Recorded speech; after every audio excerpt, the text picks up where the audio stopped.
President Buhari is back in Abuja after a successful outing at the United Nations Climate Change Conference in Poland.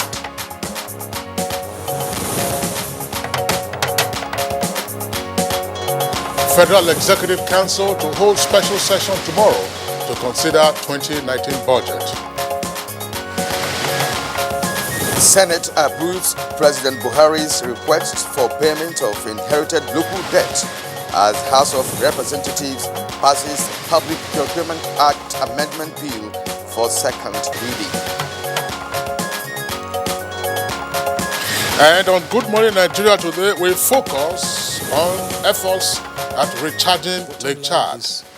We have no other option of saving Lake Chad than interbasin transfer of water from the Congo Basin into the lake. In recent times, the issue of recharging the Lake Chad Basin has been brought to the fore in many national and international fora.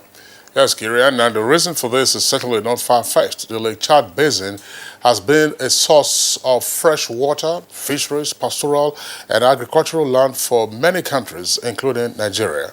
It is indeed one of the 6 largest lakes in the world, which cater for more than 40 million people in the countries sharing its shores.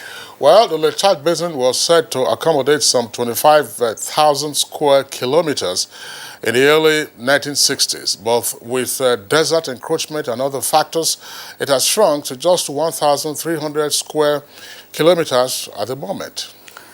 Now, this development, which key players attribute to majorly to climate change, may even worsen if drastic measures are not taken to address the situation, with attendant consequences on the people, especially Nigerians, who mostly feel the impact of the receding lake.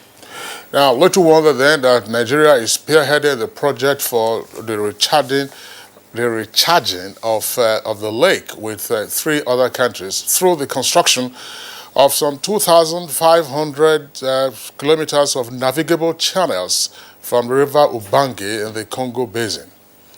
Now, President Muhammadu Buhari, in a message to the 7th meeting of Ministers of Defense of member states of the Community of Saharan States in Abuja recently, said the planned recharge of Lake Chad Basin would address environmental problems created by the loss of more than 95% of fresh water from the lake, leading to massive social and economic loss for millions of families who depend on the water for their survival.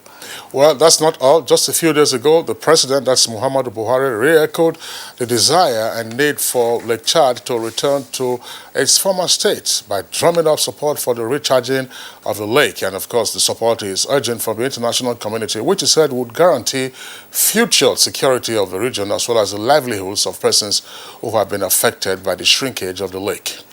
At COP24 Climate Change Conference, which took place in Poland, President Muhammadu Buhari informed world leaders that Nigeria remains committed to saving Lake Chad from extinction. So how soon will the project commence and how long will it take to accomplish?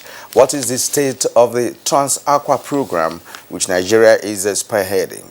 What is the commitment of the member countries to the execution of the project? From where will the funding come? How will this enhance economic development and security of the region? These are some of the questions we intend to put to our guests as we discuss recharging Lake Chad. Welcome to Thursday's edition of Good Morning Nigeria. My name is Kirian Umayo. And I join Kirian in welcoming you also to the program, in the course of which we have our regular companion segments. This will include newspaper review and others. My name is Kingsley Osadolo. Kirian, we have our newscaster this morning who is also one of us, and that's Blessing Abu with the highlights of the morning news. Hi, Blessing. Hi, Kingsley. Hi, Kirian. Good morning and welcome to the news. President Muhammadu Buhari is back in the country after a successful outing at the United Nations Climate Change Conference in Poland. The Minister of Foreign Affairs, Jeffrey Onyama, says the world already acknowledges President Buhari's commitment towards saving the shrinking Lake Chad as an existential issue. A number of countries are keen to learn from Nigeria's experience, and they came up to Mr. President to agree on a process of us transferring our experience to them. The Italian government has agreed to support the finalization of the feasibility study for the interbasin transfer with the grant of 1.5 million euros. And they actually kept their promise. Bottom line is we have no other option of saving Lake Chad than interbasin transfer of water from the Congo Basin into the lake. A special session of the Federal Executive Council meeting has been slated for Friday this week. The intention is to look at the 2019 budget and get the proposals approved by the FEC for transmission to the National Assembly. This formed part of deliberations at Wednesday's Federal Executive Council's meeting in Abuja, which focused on the road and rail transportation. The importance of the local Oweto Bridge, which we have substantially now completed, is that it is the bridge that links the north and south of Nigeria. Unlike the old Niger Bridge and the second Niger Bridge, which link the east and the west. And this road will substantially, linking the bridge, reduce journey time from that part of the country and the eastern part of Nigeria. That we awarded the National Freight Office in Jibia for the sum of 551 million naira, 810,060 naira, and the contract is to last for 36 weeks. You know, the National Freight Office is usually located at the border post. So the border post between Katsina and I think Niger Republic, I think so. That's where it's located. Respite appears to be on the way for local contractors as the Senate at its plenary has approved the request of President Muhammadu Buhari for the payment of inherited local debt from the past administration. We need to understand that this has been outstanding for a very long time. This lack of payment to these companies had actually hampered them because the funds the state raised to pay these contractors had actually affected development at the grassroots. Those supporting this commission say aye. Those against say nay. The ayes are. And from the House of Representatives, there is a focus that the imperative of balancing wealth distribution across all segments of society cannot be overemphasized. It was against this background that the House of Representatives passed at second reading a bill that will amend the Public Procurement Act to make it easier for disadvantaged groups to benefit from the nation's wealth. What will solve our problem is for us as Parliament to strengthen our oversight and query people when they will appropriate funds, and you won't have up to 20% implementation in our budget. It is a social intervention bill. It is in line with the policy of my party and the policy of this government. The All Progressives Congress, APC, says its support base is increasing daily as the party under the leadership of President Muhammadu Buhari has distinguished itself in terms of all-round development in the country. Now, APC National Chairman, Comrade Adams Oshomole, stated this when he played host to some APC women groups in Abuja. So go back to the state and spread the gospel that the issue of change, changing character, changing bad habit, remolding values, ensuring that we encourage people to take advantage of our natural endowment like good land to farm. These are things that they cannot give you overnight result, but in the long run. Now, professionals led by the Nigerian Institute of Public Relations are working together to bridge trust gaps between the citizens and government through setting up of trust agenda expected to hold accountable those aspiring to lead public relations practitioners. Unanimously agreed to chart this course during their annual general meeting in Abuja ahead of the 2019 general elections. I think where we derailed was the point at which PR ceased to be a part of decision-making process, and the NIPR is going to actually continue to drive the process of ensuring that our system is fully backed up by public relations inputs. I'd like to let you know that professionals in our video office we have what we call ethics of our profession, but I don't think professional politicians, they don't believe in any ethics at all. It's just to go into politics for selfish gains. Now, deliberations at the ongoing third United Nations World Tourism Organization and UNESCO conference in Istanbul, Turkey, has continued with one of the sessions focusing on how to advance global partnership for a sustainable development of culture and tourism. So really, tourism actually, eradicates poverty. Tourism actually goes down to the people, it goes down to the ground and improves the quality of life of the people. Now that's the news for now. Good Morning Nigeria continues with Kieran and Kingsley just after this break. Stay with us. Unemployment, notably youth unemployment, features strongly in our party's manifesto. We intend to attack the problem frontally through revival of agriculture.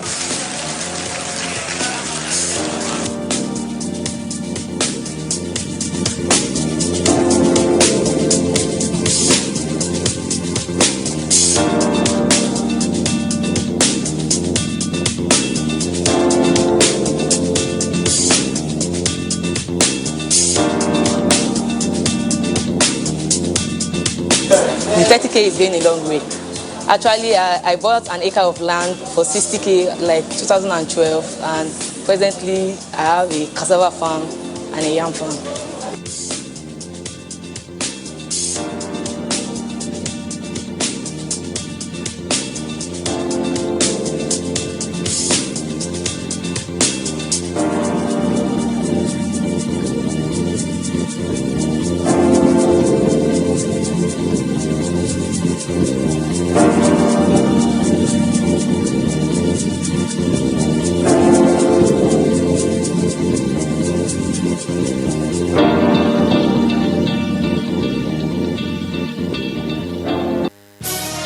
Reorganized, trained, and fully equipped, we are the new improved Nigeria Police Force.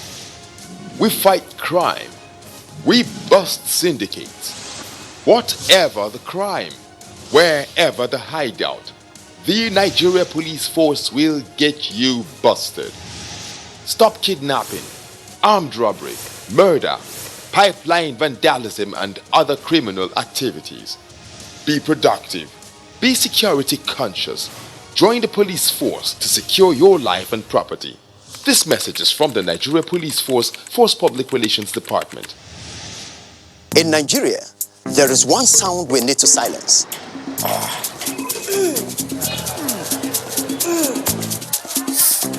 So let's silence toothache before it starts with Oral-B all-round protection. Its advanced technology helps prevent both tooth holes and gum problems that can lead to tooth loss. It strengthens your teeth, giving them all-round protection.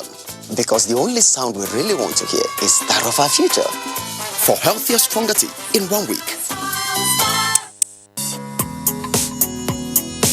In line with the vision of promoting probity, accountability and transparency in the management of public funds, the Office of the Accountant General of the Federation has unveiled Compendium on Fiscal Rectitude in Government Revenue and Expenditure. The Treasury Journal that we've recently launched dwells largely on the operations of the Treasury, and in particular the reform initiatives that we drive as the Treasury, namely the Treasury Single Account, the IFSAS implementation, the IPPS, and a host of others.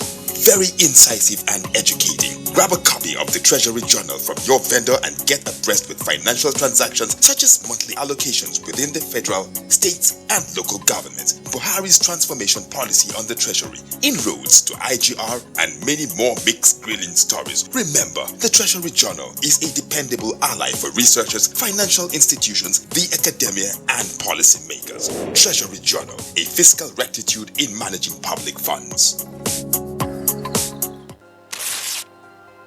My name is Hadia Halita Aliu, a Nitel pensioner, having served very meritoriously and even serving on the Pension Reform Steering Committee.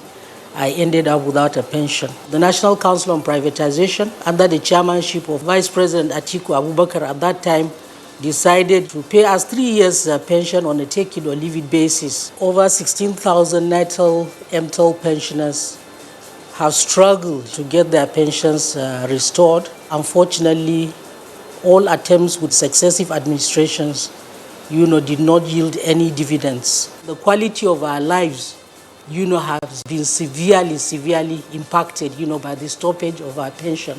President Muhammadu Buhari heralded good tidings. Over 10,000 of our members have already been restored to payroll. We are very, very happy. We are very, very grateful.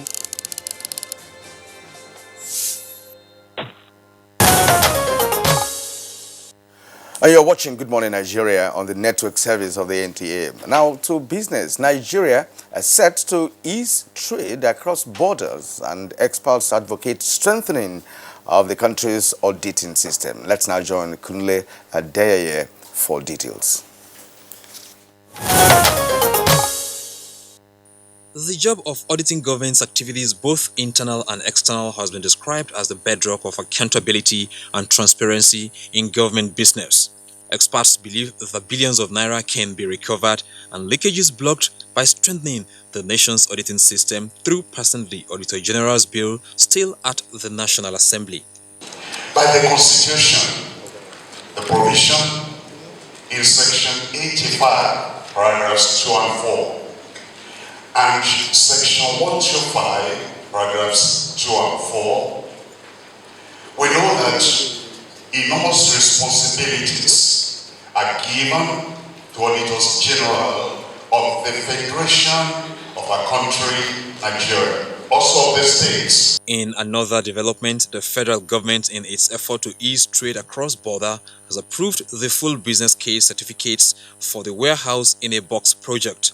This, according to the Acting Director General of the Infrastructure Concession Regulatory Commission, Chidi Izua, will be domiciled in the Federal Ministry of Health and the Biometric ID Card project of the Nigerian Immigration Service. He said the ID Card project is set to revolutionize immigration across the West African sub-region and ease cross-border movement and commerce. And next is the graphic representation of Wednesday's tradings on the floor of the Nigerian Stock Exchange.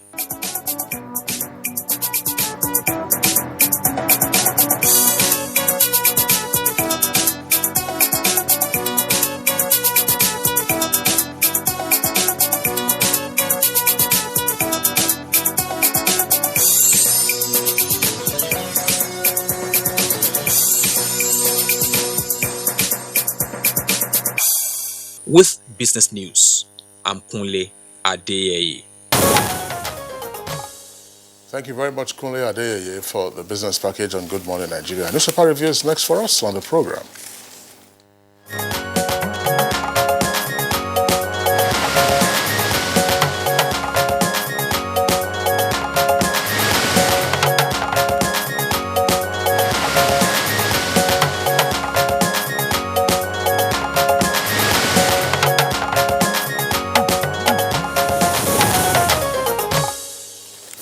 And our newspaper reviewer, Bayo Alteyabi, is already here. Bayo, good morning and welcome. Thank you, Kirian. Good morning. Good morning. Yeah. Good morning, Nigeria.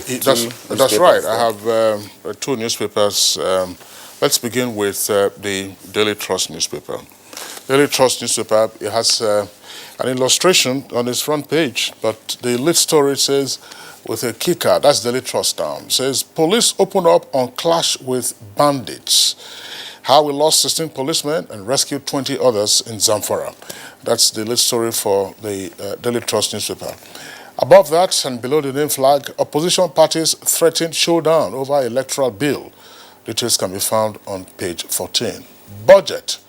Buhari presides over special Federal Executive Council session Friday. That's tomorrow. Buhari presides over special FEC session Friday. That's on page 3. And then right at the foot of the front page of the Daily Trust newspaper, police charge son over Abuja businessman killing. Page 28. APC will defeat Amosu and Okorocha. That's according to Oshomole, who is APC national chairman. And recovered loot will fund only budgeted projects, the federal government says.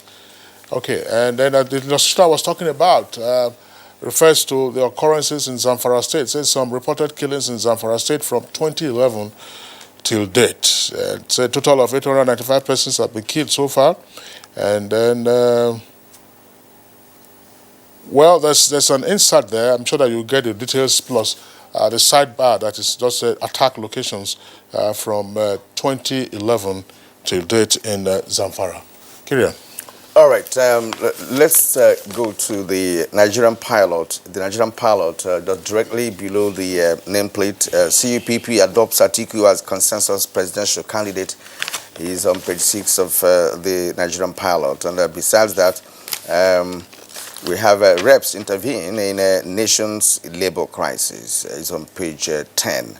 Now, the lead story says confusion over 2019 budget. With 3 riders, Buhari summons a special FEC meeting tomorrow. Plans to submit proposals to National Assembly second week of December. And of course, he insists on 6.9 trillion naira revenue projection for 2019. Details on page 8 of the Nigerian pilot. And below the photograph, in the front page of the pilot, Nigeria loses 2.6 million children to acute malnutrition, says UNICEF. Page 11 has details of that report. And below that, I have better things to do than being state governor. El-Rufai, the governor of Kaduna State, is on page 7. Alleged 3 billion naira loot. I have no case to answer. Ex-NNPC boss Yakubu tells court. Why we can't arrest Dizani, that's Magu, the acting EFCC chairman. And then reps reject bill to stop public officers from sending children to schools abroad.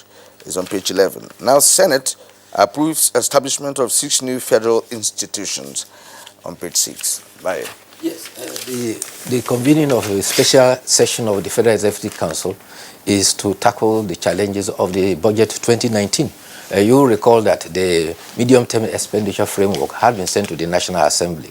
And if we are to go by law, the President is required to lay the budget of every year at the National Assembly latest by October. So we're already almost 2 months in arrears. And that's why the Federal Executive Council is going to sit expeditiously to ensure that the budget is tabled at the National Assembly by the second week of December. Meanwhile, a joint ad hoc committee of the National Assembly is to inquire into the picketing of the Parliamentary State Staff Association of Nigeria, which occurred on Wednesday. This followed an adoption of a motion by Honorable Sani Zoro.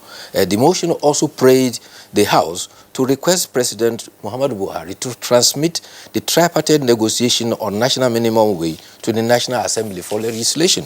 The honorable members is saying that unless this is done, it should be done to avert a looming industrial action by labor, and this, he says, could cripple the socio-economic and political activities in the country, and this is going to be at a grave cost for the nation. He also called on the federal government to, in good faith, implement the agreement with Academic Staff Union of Nigerian Universities so as to stem the incessant strike that is pervading in the country. There is also the report that you read about the conference of Coalition of United Political Parties.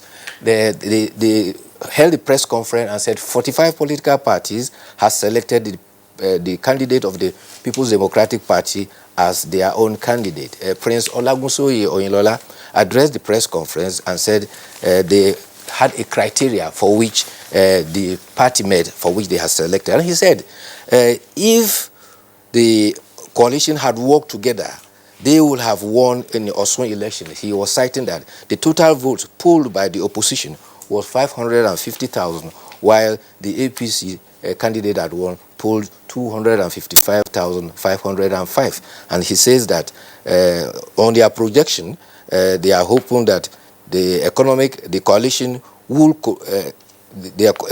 coalition will be able to carry the day. However, on their projection by a publication, The Economics, that the coalition will collapse before 2019, Olagunsoye says the economic will be surprised. You will recall that Olagunsoye Oyinlola also led another coalition for Nigeria movement, and that was launched in January. At that time, he was the chairman of the Federal Inland Revenue Services, after which he resigned. That coalition, they said at that time, will not metamorphose into a political party.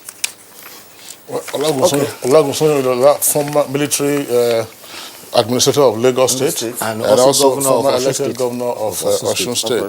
Okay, he was in PDP, he went to APC, and now he's one of the CUPP. All right, now, but that story you just read is still on the, we have it on the front page of the Daily Sun newspaper. It's just on the earpiece there. It says 2019, CUPP adopts Atiku as consensus candidate. That's page 6. The story says, EFCC will get Desiani with a rider $300 million loot stock in the UK, it says Mago. Gunmen storm Osun School, kill 1, kidnap 5. Fayose survives auto crash on 3rd Mainland Bridge in Lagos, that's page 11. Oshomole attacks Obasanjo and Atiku. The rider says, you are not God, PDP candidate fires back.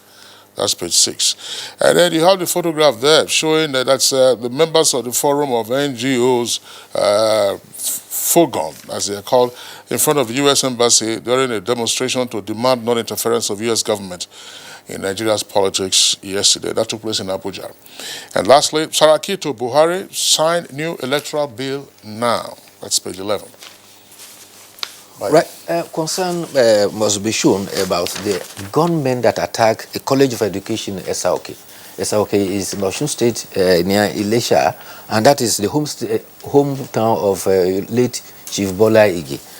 8 persons were kidnapped. Later on, one in the melee, 1 died, and 4 had been taken away. And it happened in broad daylight. The commissioner of police for that place, or Olafimiha Adio, says they are on the trail of the criminals. Now coming to politics, the People's Democratic Party launched its North Central Zone presidential campaign at Ilorin, and the Director General of Atiku Campaign Organization and Senate President Dr. Bukola Saraki said, my people of Kwara and North Central, we must vote out the incumbent president. Atiku is the solution to Nigeria's problem. Alhaji Atiku Abubakar also said that Nigeria has gone worse, and it is time for our people to return the PDP to power because Nigeria was good when the PDP was there.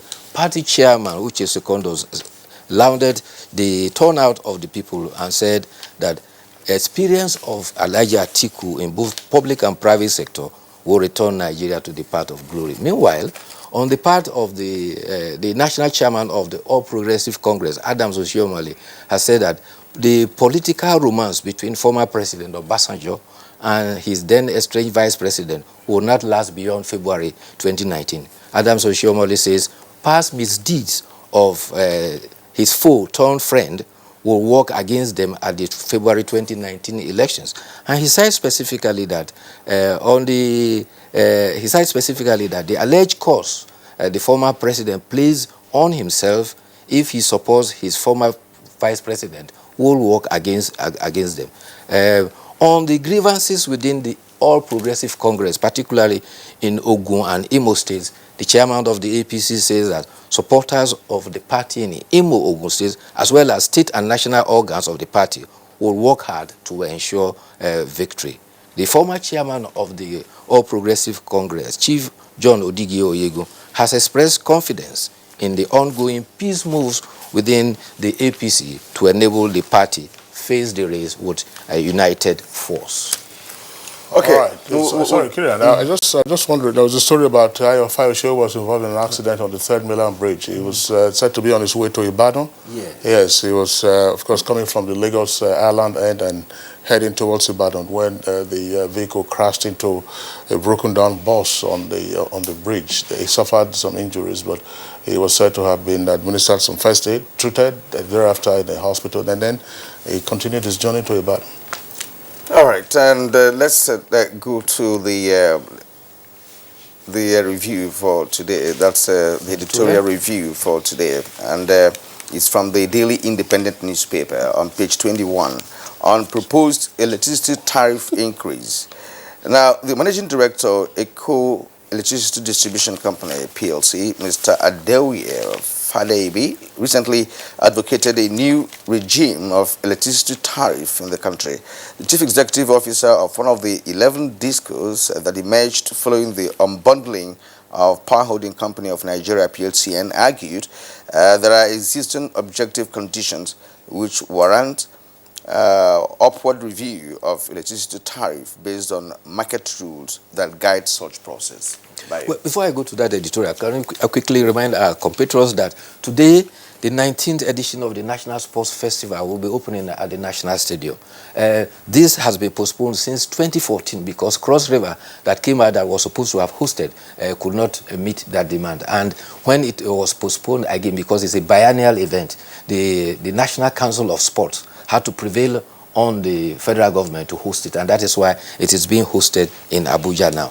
Now it is an opportunity for our youths to gather, to blossom in challenges and win sports laurels. It is our own national Olympics, so to say, but however, there are some concerns there.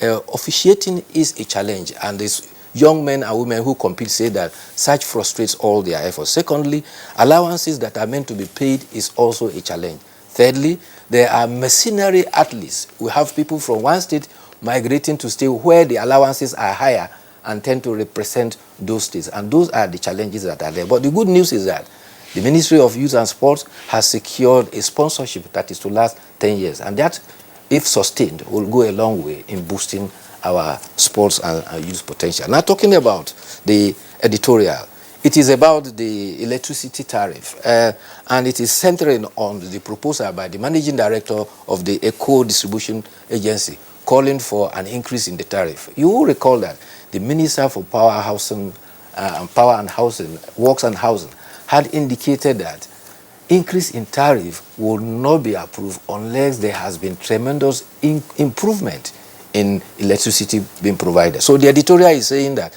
it is not only the concern of those who are generating and distributing electricity that should be taken into consideration in reviewing tariff. They should also consider effective services and the satisfaction by the customers, the consumers of electricity.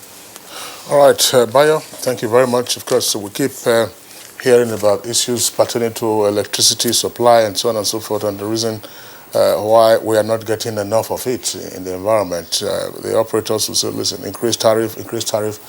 In the meantime, people are still in darkness. Those who are looking for meters don't have meters. Period. It's a major, exactly. And it's a major there's no issue. basis for making requests for increase, if you ask me, because if you're not supplying the product, then why are you now trying to earn more, from the present amount people are paying for tariff? Yes, right. In spite of apparent facts that generation has increased, the ability to transmit is a challenge.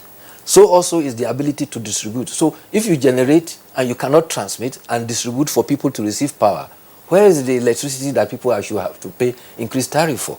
Absolutely. And then, of course, if the discos were diligent enough in collecting from consumers what they actually consume, then it will be a different story. Well, one of the major aspects of a problem here is that of overbilling people. Right. Those who don't have private meters. So they just give you any amount to pay. We call it periodic estimate, and it's often very arbitrary. And the irony of it all is that it scarcely gets back to the electricity company.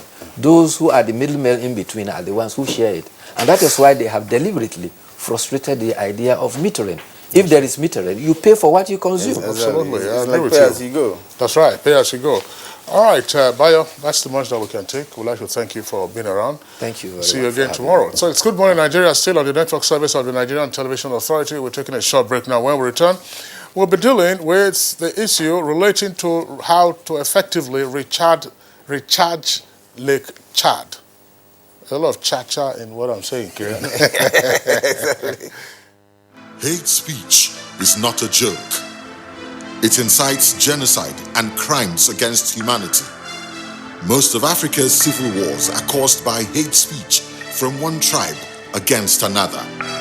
We don't want it here. The Nigerian government stands firm against hate speech. Under no conditions whatsoever should we tolerate or excuse or justify hate speech or hateful conduct of any kind, especially where such is illegal. There's no doubt that the resurgent push for separatism, as well as the rising cases of ethnic and religious disharmony, are all traceable to the growing phenomenon of hate speech. One nation bound in freedom, peace and unity. Nigeria, one nation, one people. This is a public service announcement brought to you by NTA. The Honorable Minister of Information and Culture, Alhaji Lai Mohammed, cordially invites commissioners for information across the 36 states of the Federation, heads of public information organs, information managers, and other delegates to the 47th National Council on Information with the theme Tackling Fake News and Hate Speech to Enhance Peace and National Unity. Date 11th to 13th December 2018. Arrival and registration of delegates starts by 10 a.m. on Monday, 10th December 2018. Venue, Umaru Musa Yar'Adua Hall, Murtala Mohammed Square, Kaduna. Special guest of honor, Malam Nasiru El-Rufai, Executive Governor of Kaduna State. Deaconess Grace Isugekbe, Permanent Secretary, Federal Ministry of Information and Culture, Announcer. Fake news which is shared for malicious purposes is a danger to our peace and security in Nigeria. Misinformation as fake news is a serious threat to our hard-earned democracy and promotes hatred and misunderstanding between our communities. We are all responsible for stopping the spread of fake news in its tracks. So, always check the source and credibility of any news item. Say no to fake news. This message is brought to you by the Federal Ministry of Information. Madam.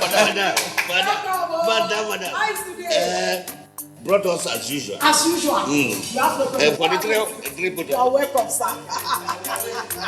As usual, yeah? Welcome. You take that one. Take that one. You don't understand? We want Nigerian homegrown rice. Finish. You don't have? Join the rice revolution today. No other rice that tastes like Nigerian rice. Are you sorry? That's the Nigerian rice we are talking about. Chocolate made in Nigerian rice. Healthy food. I'm going to bring Mrs. Mom to come to chocolate rice made in Nigeria here. And see how it are made. Correct. And how they are cook it. Correct. Homegrown rice are good for your health. It boosts our economy and give employment to our people. This message is brought to you by the Federal Ministry of Information and Culture. Competition does not build character. It reveals it. Over 180 million hearts responding to one culture. Winning. A people eager to triumph today, tomorrow, for posterity. The 19th National Sports Festival, World Series Edition. Celebrating our triumphs every day. Because this is who we are. Champions. The National Sports Festival, operated and managed by The National Sports Festival Marketing and Management Company Limited, a joint venture company of Greenfield Assets Limited and Federal Ministry of Youth and Sports Development. Remembering our sporting greats, always.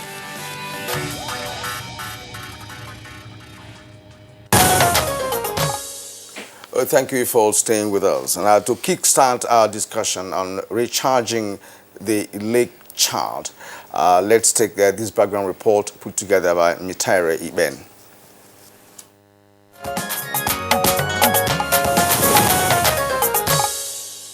Lake Chad, the largest in the Chad Basin, provides water to more than 40 million people living in 4 surrounding countries of Chad, Cameroon, Niger, and Nigeria. Most of them from poor rural households depend on the lake for fresh water, fisheries, subsistence farming, and other purposes. But over the years, the harsh effects of climate change and the fact that Lake Chad is situated on the edge of the Sahara has made it prone to desert encroachment and drought, shrinking by more than 90% of its volume and size over time. This has resulted to a humanitarian crisis, including the loss of livelihoods for millions of families whose survival depend on the lake, which was once the 6th largest in the world. As initial fertile lands become dry and dusty, food insecurity around the Lake Chad Basin is forcing millions of people and livestock on mass exodus in search of pasture. In a bid to save Lake Chad from imminent extinction, countries around the lake are considering an interbasin water transfer from River Ubangi, the largest tributary of River Congo, to recharge the Lake Chad. But issues of insurgency and the financial implication make this plan quite Herculean. As part of the global clamor to save the Lake Chad, President Muhammadu Buhari, as chairman of the Summit of Heads of State and Governments of the Lake Chad Basin Commission, recently insisted that no effort must be spared by leaders of affected countries towards recharging the lake through the interbasin water transfer from the Congo Basin. I once again call on the international community to support this worthy project for the benefit of over 40 million people that depend on the Lake Chad for their livelihood and to guarantee future security of the region. The Italian government has agreed to support the finalization of the feasibility study for the interbasin transfer with the grant of 1.5 million euros.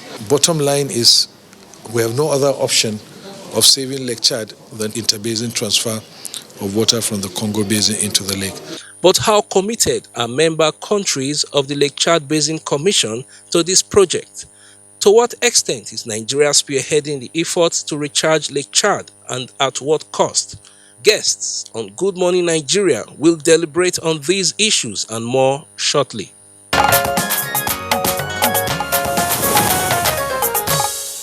All right, thank you very much, Mitaire Ikme, for that elaborate background report. Now we have with us in the studios to discuss this issue, Honorable Minister of State for Environment, Ibrahim Usman Jibril. Honorable Minister, pleasure to have you again with us on the program. Good morning, Nigeria. And welcome back from Poland. Thank you very much.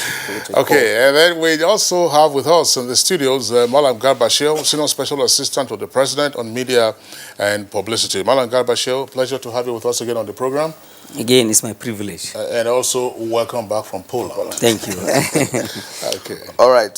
And from our Maiduguri studio, we are being joined by Modu Sulam, who is the Executive Director, Planning and Design, Chad Basin Commission, Basin Development Authority. Good morning and welcome to the program.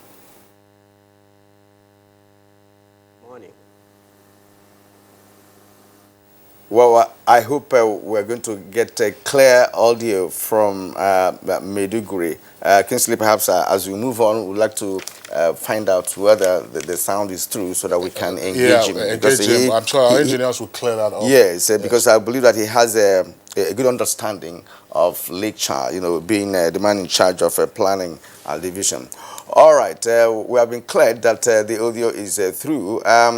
Modusolum, let me begin with you. The shrinking of Lake Chad Basin was attributed to many factors, and one of which is the shift in rain pattern for the past 40 years, if I'm not mistaken, from the 1960s.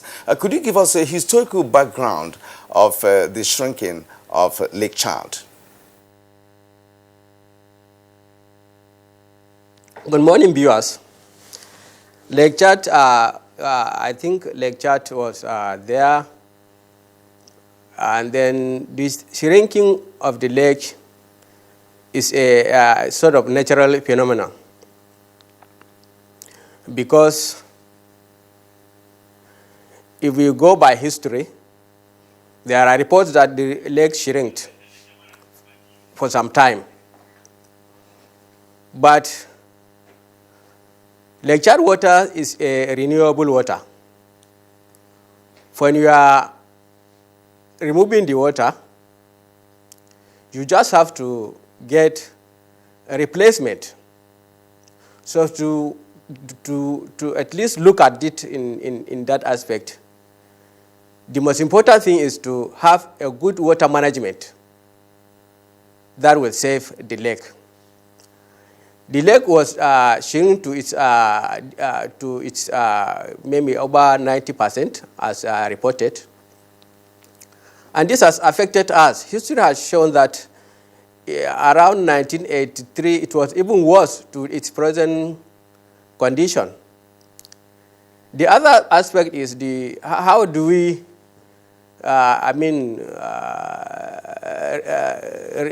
recharge the water? It's renewable. Lake Chad water is surface water. The source is the Chari rivers. Then the Nigerian as part is from the Kamadu River axis, where we are getting the recharge. If we view at the Nigerian sector, dams were constructed around that channel, the recharge channel. Then generally, if that water from the dam is not released to the dam, then water has been differentiated. The lake is affected. Then this phenomenon of climate change, where the rain pattern is really affected, not enough rainfall. Since the main source of the lake is the rainfall, with little rainfall, definitely the amount of water is being differentiated. So if you look at the net effect of the depression is based on the climate change, where we have less water due to the climate change, less rainfall. The renewable sources were blocked. If you look at the Nigerian section, about 4 dams were built along Kumadugu River. The Tiga Dam, with a capacity of about 1.8 billion cubic meters. The Chalawa dams, with a capacity of about 950 million cubic meters. Then the Kafizaki Dam, with a capacity of about 2.7 meters. All these waters were not reaching Lake Chad. We have dammed this water, and this water really differentiated. The recharge from that area is really down. Apart from that, we also built some irrigation projects along that being served by the Lake Chad. This water is solely served by the irrigation project. Like our own project, the Skip South Chad Irrigation Project, the Baga Fonda Project. All these projects solely depend on the Lake Chad. And every year, in and out, we are really getting water from the lake without renewing it. So definitely this factor affected the Lake Chad. We are moving water out for our irrigation project, while our source of recharge is being blocked. Otherwise, in the neighboring countries, there are places where water is being used directly from the Lake Chad. So the total effect of the climate change, the irrigation structures, the blocking of the recharge renewable water source, all this contributed to the recharge of the lake. Modu Sulum, thank you very much for your opening statement. Let's before we bring in the Honorable Minister of State for Environment, who is here with us in the studios, to also give us his perspective. My colleague Kirian was asking for a historical background to the shrinkage of the Lake Chad, because what we hear, excuse me, is that the current size of the lake is just about 10% of what it was like a little over 50 years or so ago. And persons often wonder how did it occur that the lake was shrinking over these decades, and there seemed to have been no effort at recharging. Now, the water sources and causes that you have described, what also happens to our neighboring countries, Chad, for instance, Niger and Cameroon? Are they also contributory to the shrinkage of Lake Chad? If you see Lake Chad, the water of Lake Chad is from this country. The channels from this country bring water to the Lake Chad. The major contributor of the recharge of Lake Chad is the Chari River. That comes through Central Africa, Logone River, which gives 95% of the water to Lake Chad. Now, even along that countries, there were irrigation projects that are using water solely from the Lake Chad. So once if you are depreciating water, and they are not replenishing, definitely shrinking comes in. So there is a system. We should have a good water management, because the water you are bringing out should be equivalent to the one you are going to replace, because the Lake Chad water is a renewable water. The source of the water is these rivers. We should look at what should go out should be equivalent to what is coming in. But we are breaking the source of the renewing the water, and we are taking out. Generally, we are creating a situation where we take more water, then there's nothing coming in. Definitely, the lake will go down. Well, Kinsley, I think from what has posited, it does seem that there was a poor water management and long period of neglect by the 4 countries that are benefiting from that lake. Because from what he has said, it doesn't, from the beginning, Lake Chad is rechargeable. It's a renewable lake. It's replenishable. You know, but as you draw from it, you replenish. Right. So, Honorable Minister of State Environment, what's your own perspective to the origin of this shrinkage? Well, thank you very much, Kirian. The history of the shrinking of the Lake Chad is a well-known issue, and I do not need to go over the statistics again. But it's important for the nation to know that in the last 3.5 years, one thing that is clear about environmental issues regarding the Lake Chad is constantly being addressed by Mr. President. This is to say that Mr. President is fully aware of the implication of the shrinking of the Lake Chad. And the last outing, which is just about 3 days ago in Poland, you had a clip of his speech. The issue of the Lake Chad was among the major issues that was addressed in his national statement. He also had a discussion with one of the leaders of 1 or 2 countries on how to go about the issue of the Lake Chad. So back to the environmental issues. In the first place, it is a multidisciplinary approach that is needed. There is the civil and hydrological engineering aspect of the Lake Chad, which is solely within the remit of the Federal Ministry of Water Resources. And it is on the basis of this that early this year, that the Federal Ministry of Water Resources, in collaboration with our ministry and other relevant ministries, held an international conference which was attended by all the countries or leaders of the countries that surround the Lake Chad. This is to show the seriousness with which the federal government of Nigeria hold the issue of Lake Chad, to put it in its proper perspective. We've heard from the expert from Borno on the possible reasons why the Chad lake has shrunk. In the early 60s, we know it's about 25,000 square kilometers. and covers 4 countries.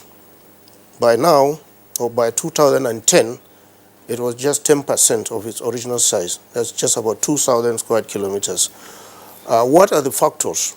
We mentioned the being an inland water body, fresh water body. It is recharged from different rivers, the Chari River, the Kamadugu-Yobe complex, and other sources.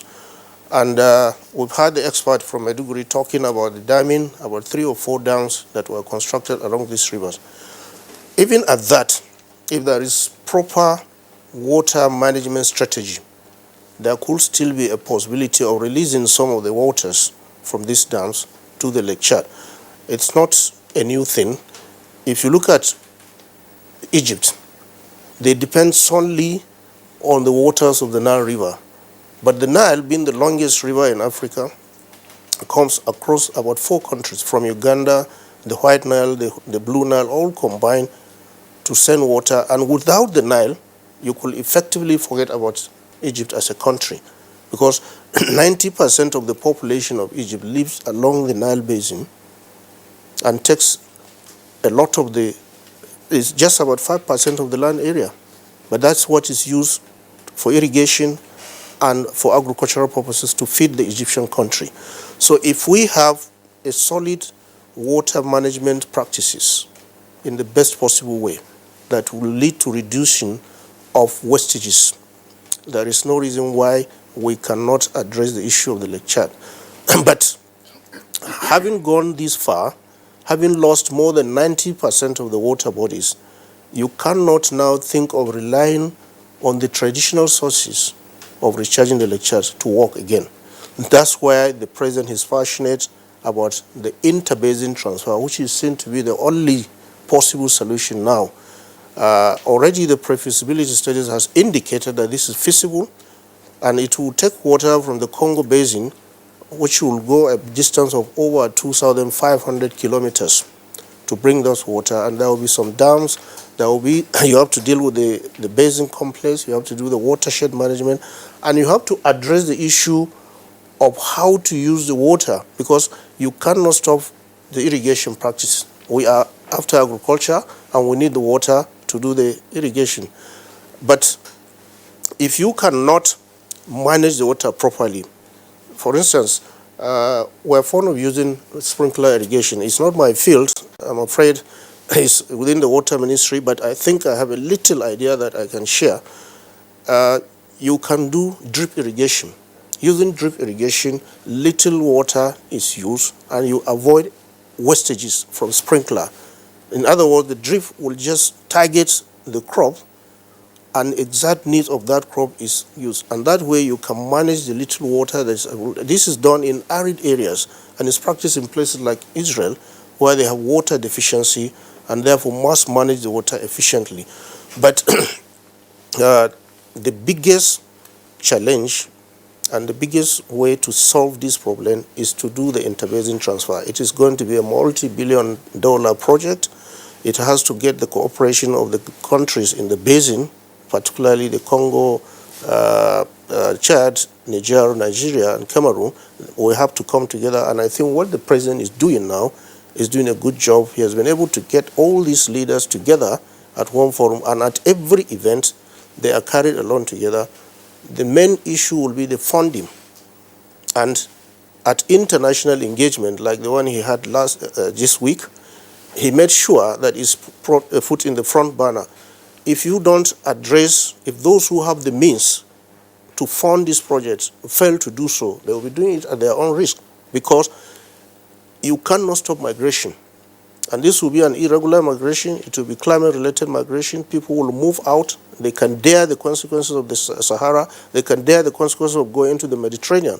And if you allow the population of this area, which is over 40 million, not to be addressed properly because of the issues of Lake Chad, which is now a major means of livelihood that is being lost, we are going to face serious consequences. So the international community has been sensitized and is constantly being sensitized by the President to let them understand that it is easier to manage this migration issue that is common in Europe now within the area that these problems are occurring, that is within the Chad Basin, so that once people are fixed in a location, the waters are available, the means of livelihood will return. The fishing community will be vibrant again, the farming community will be vibrant, the animal husbandry will be vibrant, and it will also have a significant impact in the internal security. The issue of the Lake Chad is the issue of regional security, not only national to Nigeria, but regional security. So it has to be addressed in that context,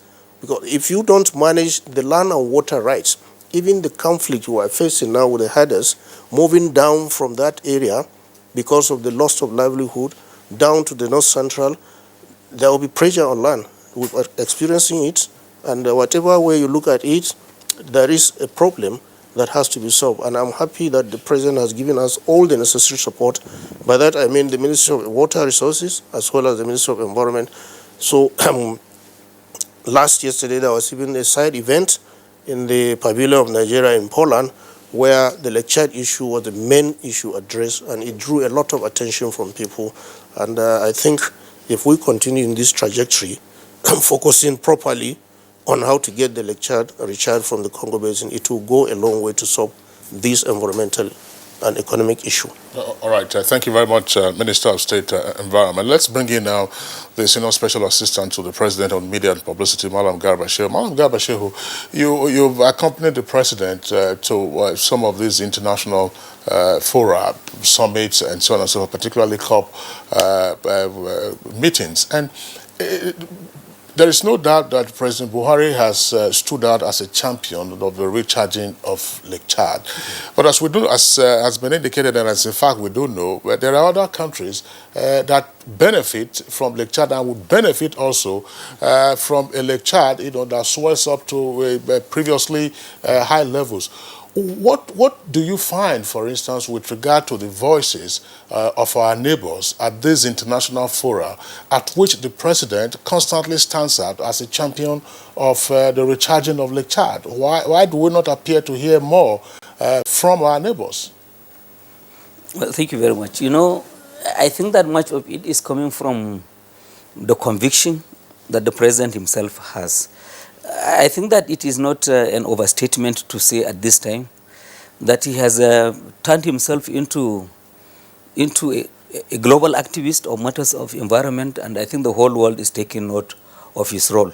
He has a full grasp of all of the issues.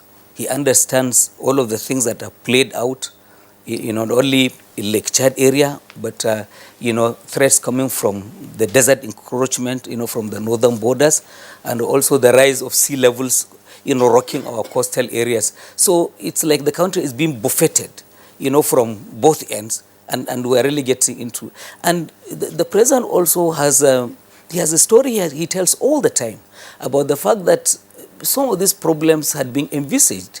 He keeps referring to an article he had read once in the National Geographic, published from the research by a British scholar back in 1925, in which he projected, the situation now, and that unless this Lake Chad, the threats to Lake Chad's, existence is addressed, it will one day dry up, and it will throw the entire population in that region into, and here we are. We're almost there. And the second issue also, why are they not saying much? I think that also there is beyond the issue of conviction and appreciation of the problem. There are also matters of finance, which really the minister has spoken about. It's the biggest threat to the recharging. I think politically the President has done so much, bringing together all of the neighbors, and the fact that even countries in the Congo region are agreeable to what we want to do. But the thing is that there are technical and financial issues beyond the capacity of all of the countries in the region, including Nigeria. I've seen figures being speculated of about $15 billion just for the feasibility. This report has just indicated feasibility alone, 1.5 million euros. So it's a challenging situation, but the rich countries can do it if they are persuaded, and if there is a sense that it could also be a business, that it's money making, and people can make countries can make money from doing this. I'm wondering, back again to the Minister of State for Environment. Again, of course, you are present at various international conferences on the environment, where the issue of Lake Chad has been raised. What has been the one official reaction of the conference attendees? And then on the sidelines, what do you get to know? Are they as enthusiastic in chipping in, or say, well, this is a real present and clear danger that Africa would face at some point, and therefore we would need to chip in and then help rescue the situation? What do you get to hear from those to whom the president makes his speech? Well, I think I am optimistic about the whole issue, because the plank that the president has always projected is the issue of national, regional, and global security. The fact that people are ready to dare the consequences of trekking across, literally, the Sahara, and then getting themselves in life-threatening boats into the Mediterranean to go across to Europe for greener pastures, it shows that what they are running away from is worse than what they are determined to go and meet there. And you will now realize that in the whole of Europe and part of the Americas, there is the rise of the right-wing politicians who are hammering on national interests, nationalistic in their approach, and some of them are coming to government. Recently, you see the government in Libya, in Italy, blocking the borders, refusing the boat people to go into Italy because it's an easier way to get into Europe. Germany is facing problems also because of the stand of the Chancellor. There is some to be pro-immigration, while the other politicians are against it. And this is causing a lot of problem. So if we go by the thinking of the president, it is easier to prevent these people from going across to Europe if the means of livelihood that is within their environment is protected. How do you do that? Get the international community to key into the issue of the Lake Chad. Malam Garba has talked about the funding. It is a money-guzzling venture. There is no way you can think of transferring water from another basin to another over a period of a distance of 2,500 kilometers. You have to look at the terrain. You have to look at the topography. You have to look at the ups and downs you are going to face. There are areas where you may have to pump. There are areas where you have to dam to be able to get. It's not just the issue of Lower Usman Dam where the water has come into the city by gravity because it's on a higher plane. There will be intervening fluctuations. And therefore you have to address, there are areas where the water can go by gravity. There are areas where you have to pump to go against gravity to be able to get the water onto the channel. So it is an issue talking about the initial conception. This is not a full figure, but from the range of 15 to 23 billion dollars are being bandied as the cost. But remember, it is just a pre-feasibility, the real feasibility study that will determine the actual cost, the length, the direction to follow, the easiest way that will present the least civil engineering challenge will have to be addressed when the detailed feasibility is done. This costs money, and then the actual construction cost. So when people are talking about this, and there is this issue of money-guzzling activity, people will tend to shy away from this issue, really because it is about national interest. If a country does not see its own country benefiting from a project, they will have no obligation to key into it.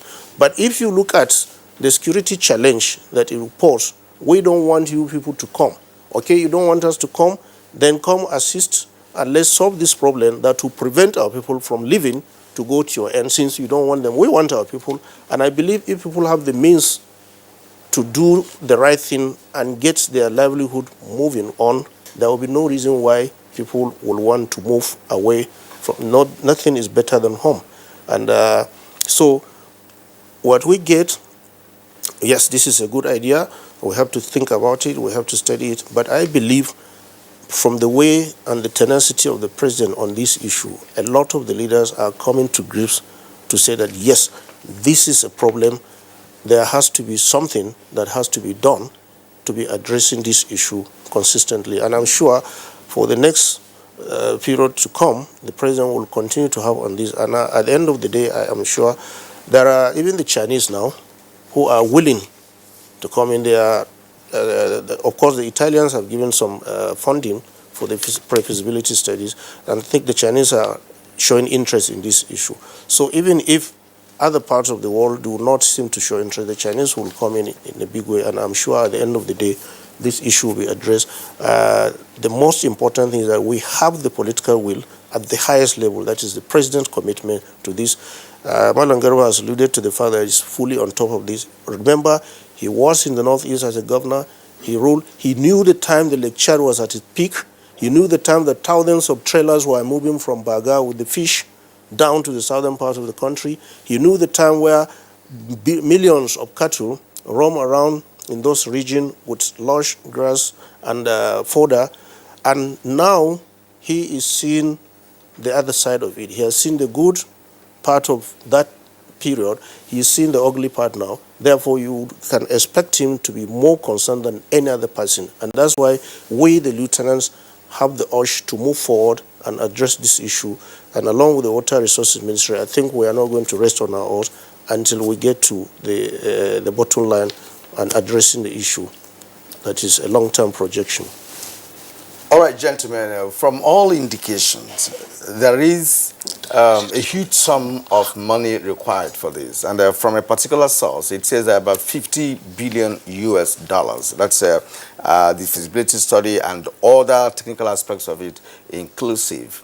And that is why I believe Kinsley asked the question of the contribution of neighboring countries who are also direct beneficiaries of this. Yes, our presidency is championing the cause, but there is also need for them to make contributions. Because from what Modi Solom said, the lake is replenishable. That is the nature of it, because of the fact that millions of families depend, livelihood depend on that lake. And something has been predicted over time. And here we are with a dried lake.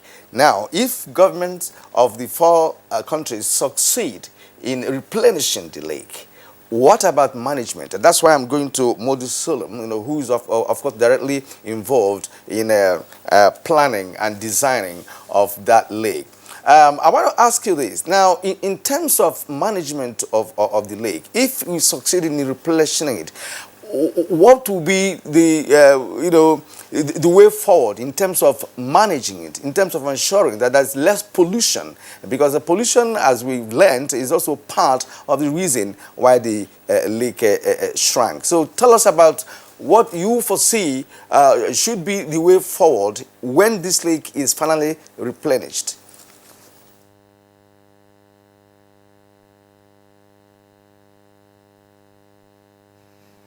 When there's a natural system, like a water system, the system of the lake is the water that is coming,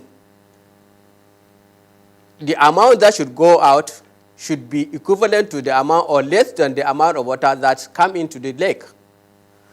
So for international level, we have international agreement, bilateral agreements that governs the usage of the lake. Within the countries, we have to also have certain agreements that also governs the use of the lake. So the water management is so important that whatever you are depleting from the lake should not be more than what is coming out. Should not be more than what is coming in. The fact that we are recharging the water is that even if we recharge the water, the problem is not finished. Now, if we recharge the water, now look at what we have created. The region is known as for arid or semi-arid region. The arid region, where the rainfall is less than 100 meters. Imagine we are now talking of flood in that region. In a region, there are drought-prone zones. In a drought-prone zone, when we are talking about flood, definitely something is wrong. Because this is not nature, this is a man cause. The flood within a dry region, if you look at a place like Jigawa, along this river, Komadubu, where we are destroying land, we are destroying, these are man-made. And we have the solution. So whatever we are going to do is, let the channel that feeds the let the water that goes into the lake be maintained. The dam must be controlled to such that replenishment from the dam should also be every year. The lake should be replenished from that water system to curtail that even the flooding. The flooding was a man-made problem because Jigawa, Kano, these are a desert, and that they are really very alien to flooding. Why are they suddenly flood? Destroying land, destroying the soil. That is one factor. The most important thing is the water management. In the first aspect of management is to allow all these tributaries that give water to the lake be maintained. Even if we are damming, we should have a rule that certain percent of this water must be channeled to the dam. So and then the water we are replenishing from the dam should not be more than what is coming in. So with this, at least we have a balance. All right, Modu Solom, thank you very much. Incidentally, I'm sure some of our viewers will be wondering, where is the Minister of Water Resources? Of course, it's not back from his trip. He was part of Mr. President's delegation to Poland. Both Garba Shehu and the Minister of State Environment, of course, returned yesterday, and that's why they are with us in the studios. I'm sure that sometime we'll have the opportunity of getting him into the studios to speak to some of the critical aspects you've raised with regard to more efficient water management. But regardless, I'd like to ask you this question. What does the Chad Basin Development Authority do now with regard to the management of the shrunken lake? Currently, we have started a program. The Honorary Minister of Water Resources was concerned. We noticed that along the Komodobu River, some of the rivers that feed the lake over years were completely, destroyed. The tributaries, some of the rivers are gone. So from Gashua to the lake, most of these minor tributaries have been destroyed. So we were able to approach the minister, and in collaboration with the Kano Hadeja River Basin Development Authority, where there are these dams, we started a program of channelizing the river back to its former course. This year, we have channelized over 50 kilometers of the river from Gashua, from Jigawa to Gashua. So this is a continuous project. A continuous project for us until we reach the lake. So currently, we are having a program within the ministry where we are trying to trace back all these lost rivers that feed water into the lake. And we have started this year. We did 50, and this is a continuous project until we go to the lake. So at the end of the project, we envisage that all those rivers that have been blocked because of the blockage of the water from the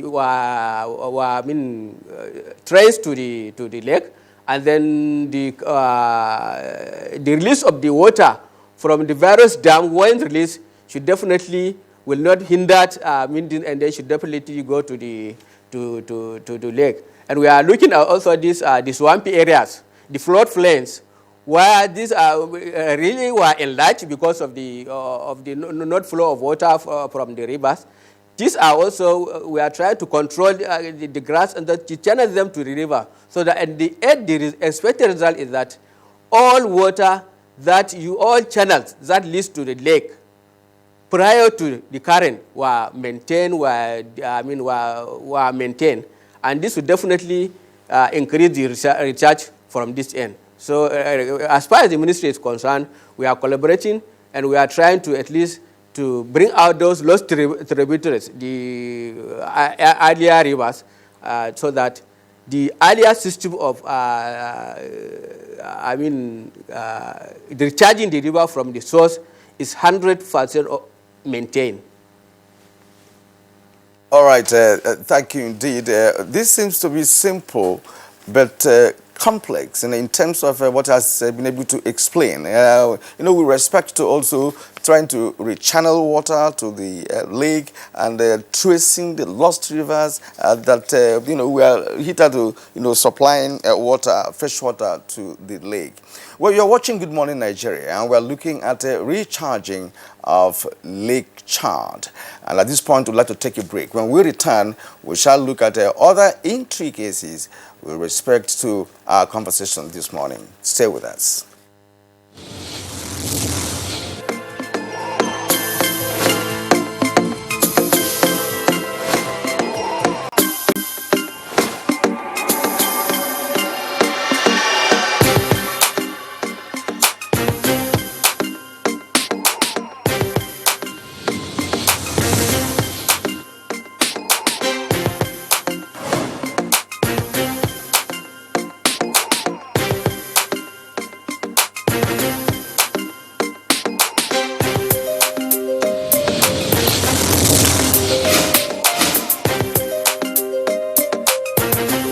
These days, people get their news and information from more media sources than ever before.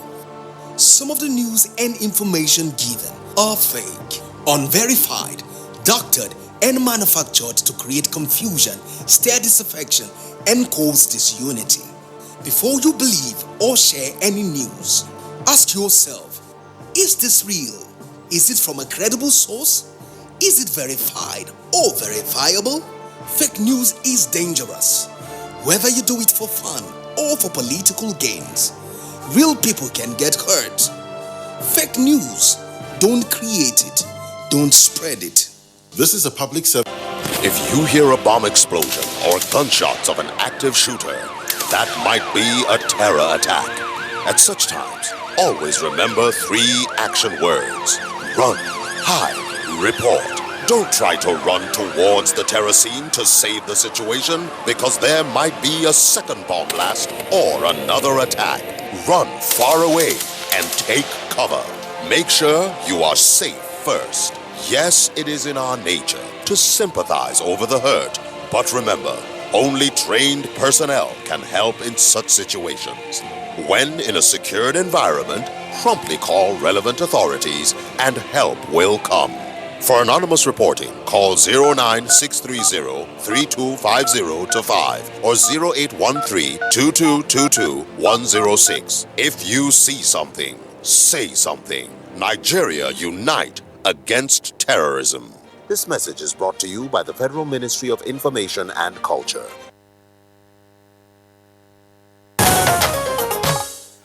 All right, you're welcome back, and it's still Good Morning Nigeria. We are reaching you on the network service of the Nigerian Television Authority. It's a live broadcast, and we're discussing how to recharge Lake Chad. We still have all our 3 guests with us. Minister of State Environment, Senior Special Assistant to the President, Media and Publicity with us here in the Abuja studios, and Modu Sulom, who is with us from Maiduguri Network Center. He is of the Chad Basin Development Authority. Gentlemen, we have some tweets that have come in, Kyria. Let's take some of those tweets and then return to our guests. Loa Fasi, one of our regulars, tweets, "Water is life. Given the present reality, recharging Lake Chad requires the highest level of commitment and patriotism on the part of governments involved to improve agricultural yields."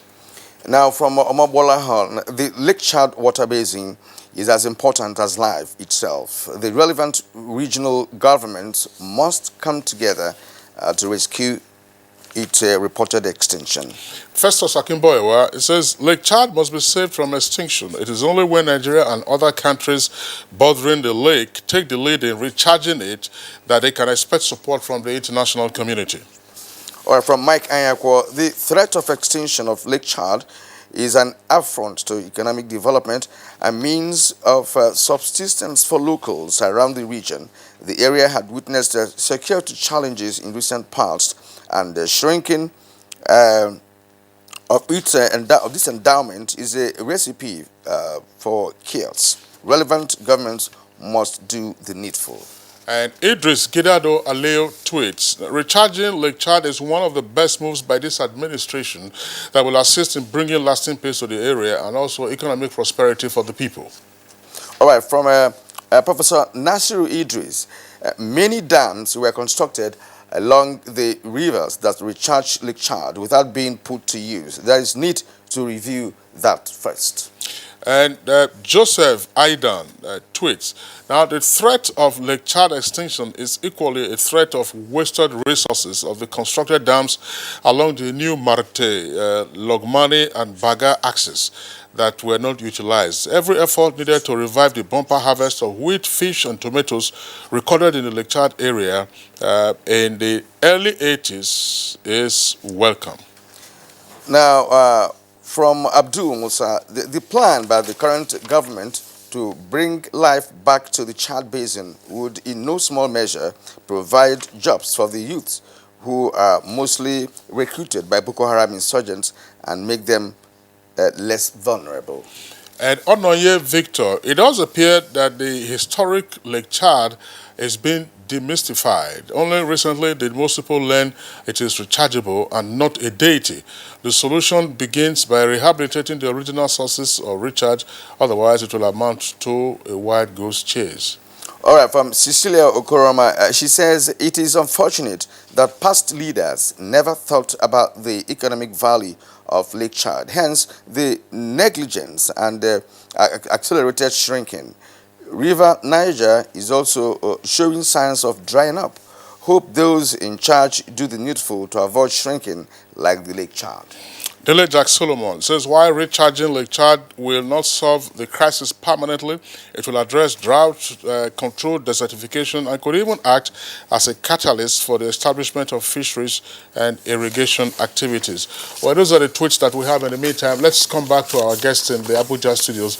Malam Gabashe, you listened to Modu Solom talk about the activities of the Chad Basin Development Authority in the interim before the mega project or mega program, shall we say, of recharging Lake Chad from the Congo Basin. But what, in your opinion, is the message out there to the international community with what is required to be done? Is it the piecemeal approach or something that is mega in nature and therefore taking into it the holistic consequences of not acting?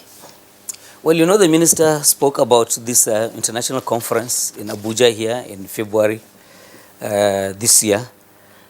And the consensus from that conference, the one and only option is that of, the interbasin transfer from the Congo Basin.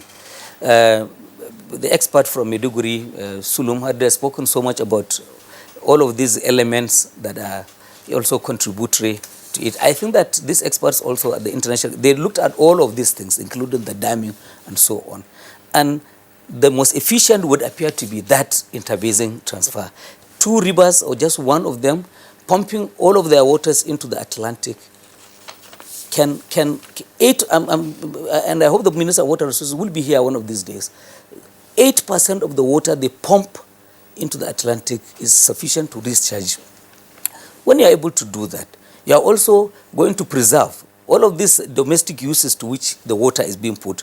All of these dams and the potato that you have, the tomatoes and the pepper that you have from all of this, whether it's the Datunkowa Dam or Tiga Dam he has mentioned. So there's a lot of economic activity along the rivers that he has mentioned domestically. So what's wrong? What do you lose then when you have this additional source coming in?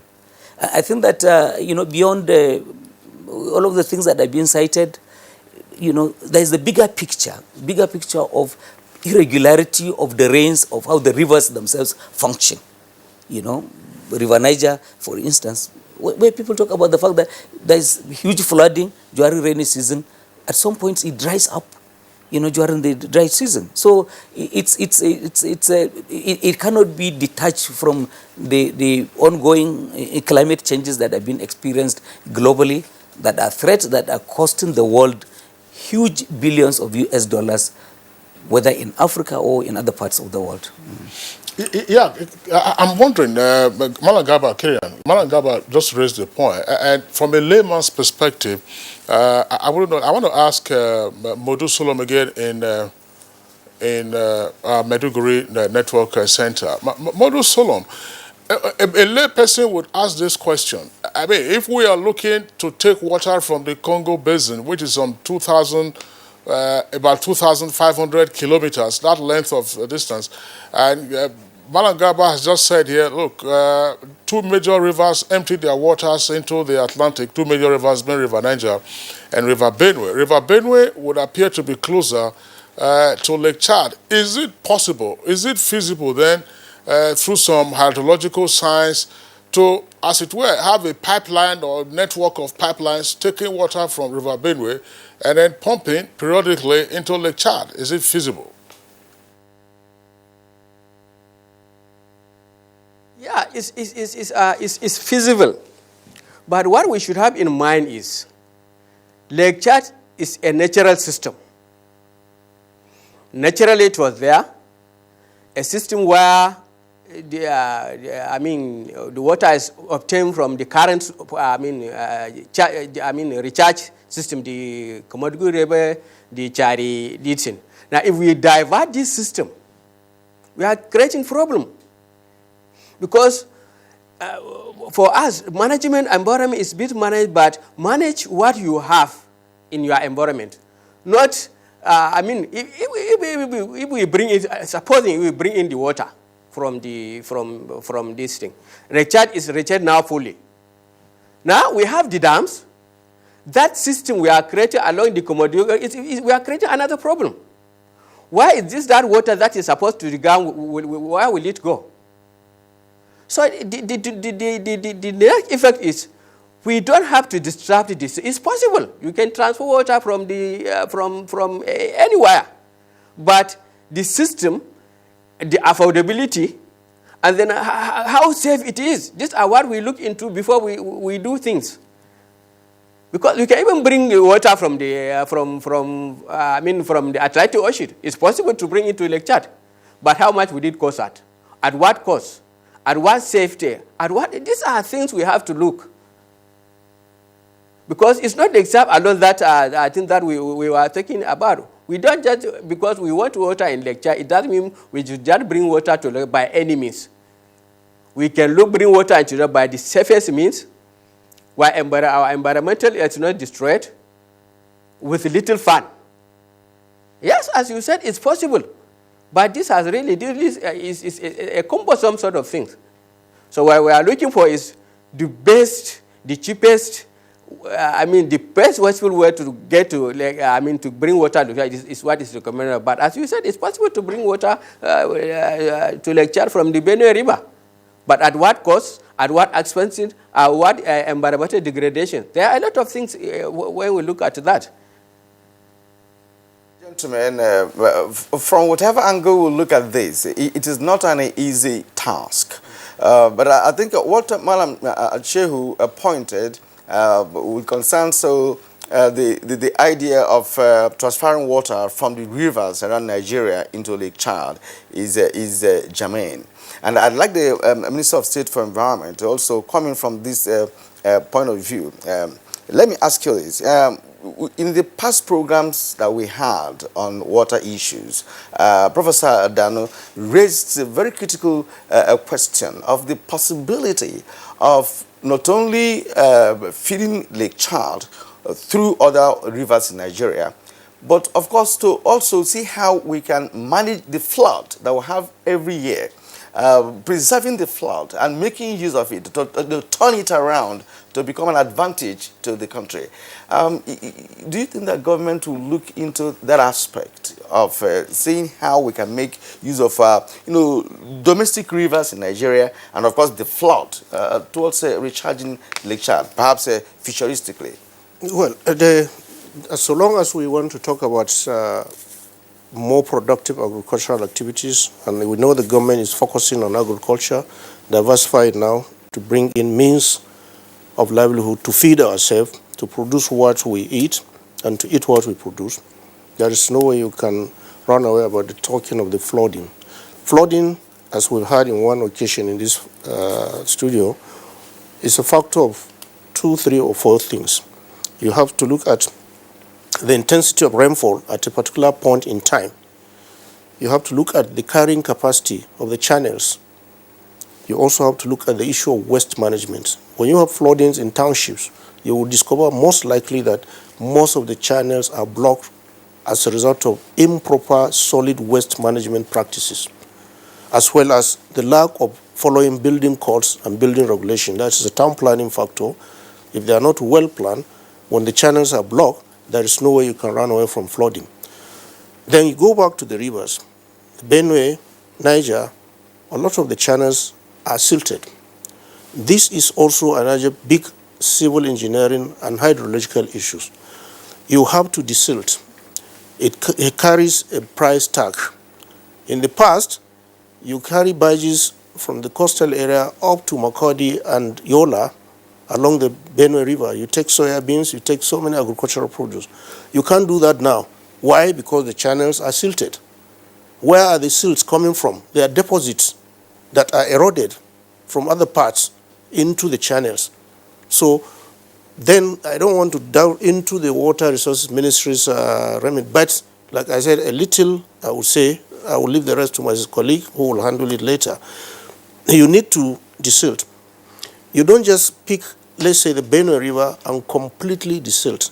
You have to do river training, and then you have to know what are you desilting for. Is it for irrigation purposes, to have more water on the channels, or is it for navigation?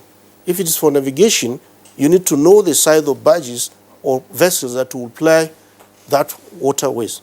And once you know that, you will now be in a position to know. It is not every part of the river that you may have to desilt. If you need a channel for navigation, you go for that, and it will increase the depth and width and the volume of water that will be at the river at a particular point in time. These are civil engineering and hydrological activities that carries huge price tags. And I'm sure the Ministry of Water Resources is looking at these issues.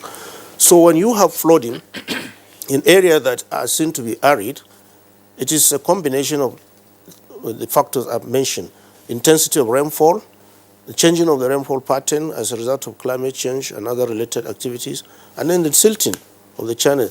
The expert from Maiduguri has been talking about the Chari, the Kamadugu-Yobe system, where these channels are silted. Yes, if you know about the sand dunes that are moving southwards in these areas, you will not be surprised that these channels are silted. So what do you do about it?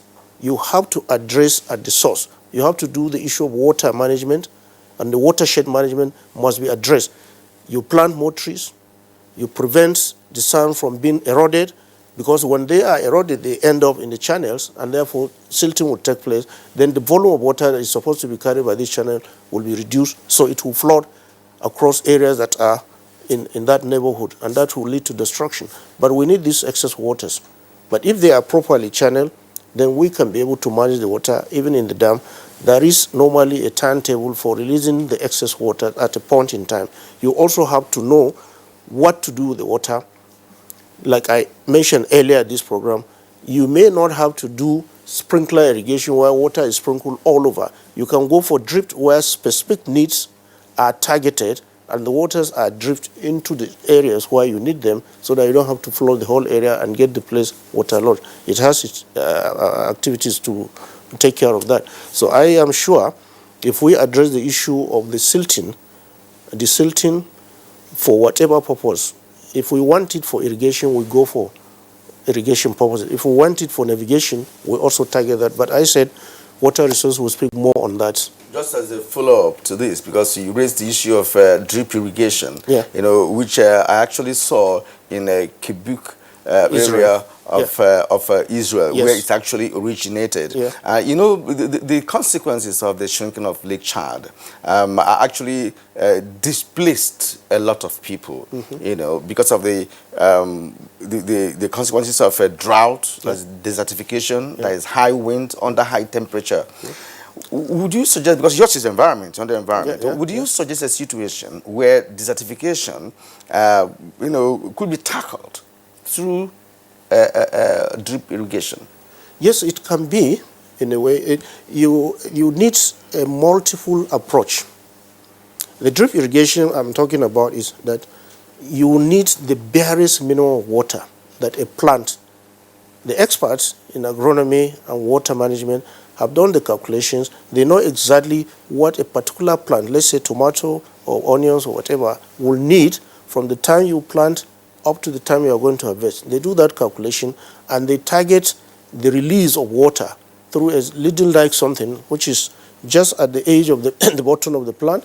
The water will be dripping, not just opening like you are watering your flower here in Abuja. It is dripping. That's the name, drip irrigation. The water will keep dripping small by small, and it will be enough to nurture the plant. And that way you reduce excess use of water. You need the water at a point, and you target that point only, so that that aspect of management of the water resources will be there. You will need it probably for even drinking. You need the animal husbandry also. They take water to survive. So you target the crops. You don't waste. Can this be implemented in Nigeria? Of course, there are some places that are even doing that. If you look at even the greenhouse farming activities, they use drip to put the water there. Well, Minister of State, I'm just wondering, again, looking at President Buhari's advocacy on the recharging of Lake Chad and the audiences to whom he has made his presentation. Now, it is necessarily the case that hydrological engineering isn't rocket science anymore. There are states in the U.S. that have applied, particularly California, for instance, where river and water courses have been changed. You say water normally will find its level. Water has been made to climb on hills and other obstacles to supply water to areas that are otherwise parched. Again, the president has made his speeches, but from your perspective, and this is particularly very important, what has been the disposition of the United Nations Environment Program, for instance, to this issue, UNEP? And considering the interlinkages that you have there with development and security and otherwise, what has also been the disposition of the UNDP, that is United Nations Development Program, to all of this? Have they been brought into the picture so that they can see how it all frames the issues of development and security and progress, and therefore what chip they might make? Well, the United Nations Environment Program, is the engine house as an arm of the United Nations, and is dedicated to environmental issues completely. And they have, I think, among the few United Nations agencies that have a General Assembly, which is held almost every 2 years. It is dedicated only to environmental issues. And there is the Green Climate Fund, which is used in financing climate-related activities that has impact on the environment. Most of the time, the UNDP also comes in to assist. They finance a lot of our studies in Nigeria, where issues of environment are addressed, and they give expert training to our staff that go from time to time on conferences, on seminars, on workshops, on short training programs, to be able to make them expert so that they can go back home and train the trainers. This is the focus we're having now. I can assure you that the conference that is ongoing now in Poland, which is COP24, is about climate change. And the Secretariat is fully aware of activities all over the world. It is left to individual nations to project their problems, seek for the necessary support, and go for it. There are so many avenues. There are areas like the Gulf Cooperation where they have a lot of money and they are looking at environmental issues. And I think the advantage that we have now with the DSG being our own is helping us to get across to this organization that will assist in financing some of the projects that we envisage will be handled by the Ministry of Environment. Recall that we have the National Agency for the Great Green Wall. In the last 4 years that the GGW has existed, funding has been a major issue. But recently, just about 2 weeks ago, the President approved that the part of the ecological fund that is supposed to finance the activities of the Great Green Wall be released to the agency. And the tenure of the old DG has expired, and we've gotten a new one in place now about 3 weeks ago. So we are good to go to address this issue. Because when you talk of the Chad area, you're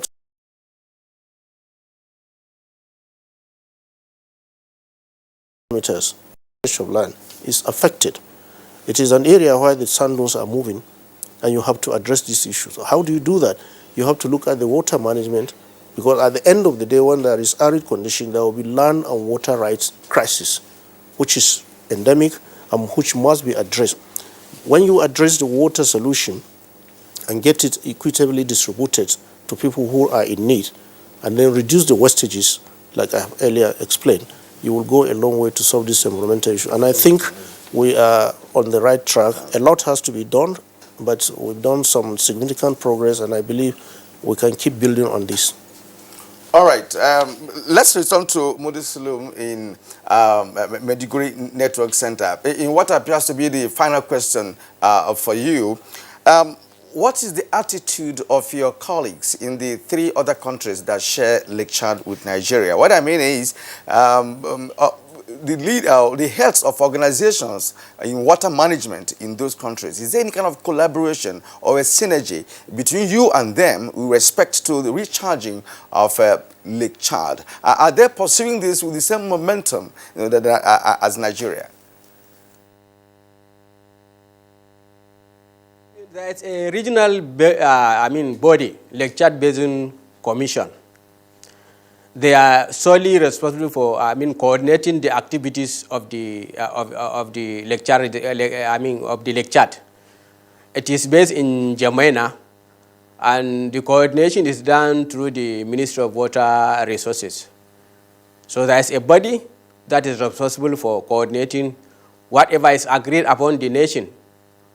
So through their bilateral agreement, that body is there. So really for us, we get our directive from the ministry, and the ministry really they are coordinating the activities through that body, the Lake Chad Basin Commission. Thank you very much, Modu Solom. Back again to us here in the Abuja studios.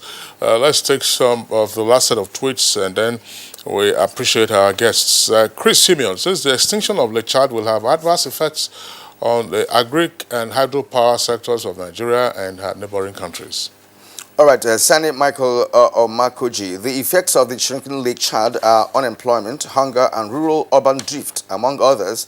The shrinking started as far back as 1983. Well, that's by him.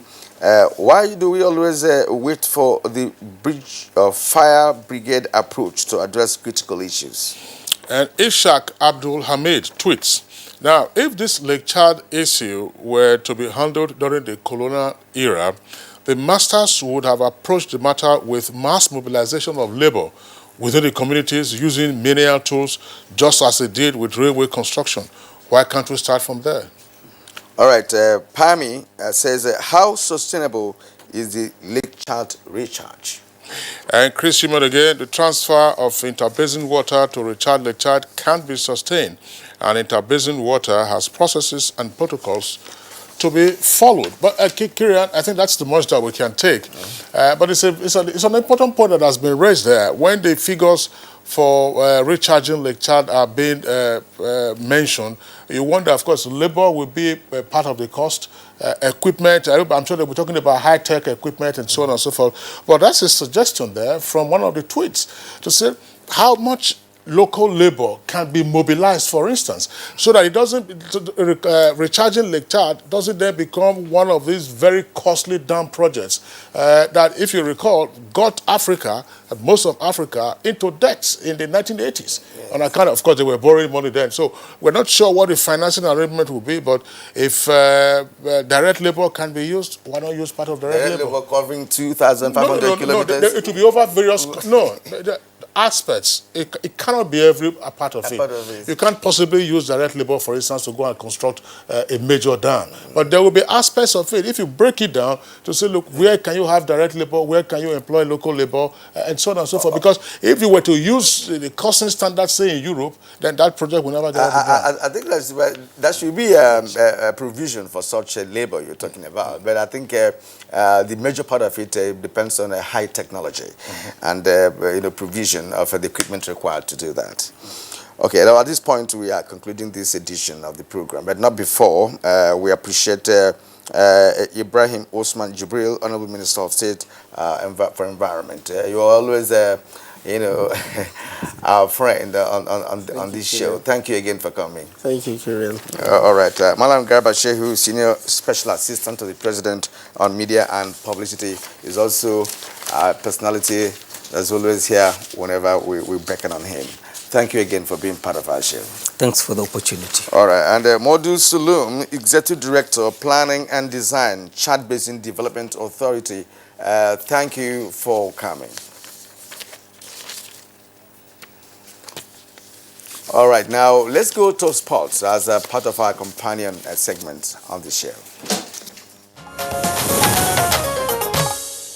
Nine-time African Women Cup of Nations champion Super Falcons of Nigeria will on Saturday, December the 8th, know their 2019 FIFA Women World Cup opponents, with the draw billed to hold in France. With all confederations qualifying series decided, players and coaches are anxiously looking forward to knowing their group opponents and which cities in France they would be playing when the tournament kicks off in June 2019. It would be the 8th edition of the FIFA Women's World Cup, which began in 1991, and Nigeria have made it a birthright to be present in all tournaments. Nigeria posted her best performance so far in the tournament in 1999, reaching the quarterfinals before losing to Brazil 4-0.